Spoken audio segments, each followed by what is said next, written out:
हरिपाठ मंडळ श्री शंकर मंदिर देवस्थान सावरगाव येथे दिनांक 15 ते 22 जानेवारीपर्यंत संगीतमय रामायण कथा।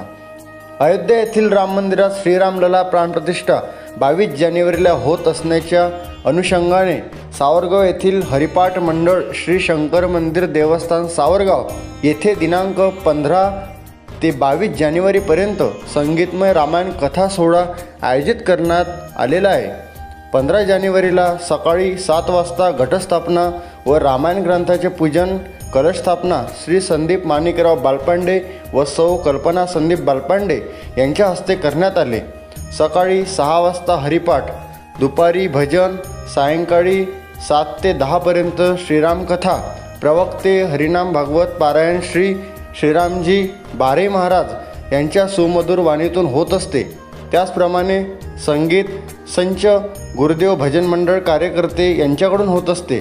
22 जानेवारीला सकाळी 8 वाजता रामायण ग्रंथाची शोभायात्रा झाकीसह गावात प्रभात फेरी निघेल। दुपारी 12 ते 2 पर्यंत अयोध्या येथील श्रीराम मूर्ती प्राणप्रतिष्ठा सोहळ्याचे थेट प्रक्षेपण मंदिरामध्ये दाखवण्यात येईल। त्यानंतर 2 ते 4 कीर्तन सोहळा व सायंकाळी 5 वाजता दीपोत्सव कार्यक्रम व सायंकाळी 6:30 वाजता महाप्रसाद वितरण करण्यात येईल, असे हरिपाठ मंडळ श्री शंकर मंदिर देवस्थान सावरगाव यांच्याकडून कळविण्यात आलेले आहे। प्रतिनिधी महेश बेलखडे, महाराष्ट्र टुडे न्यूज, सावरगाव।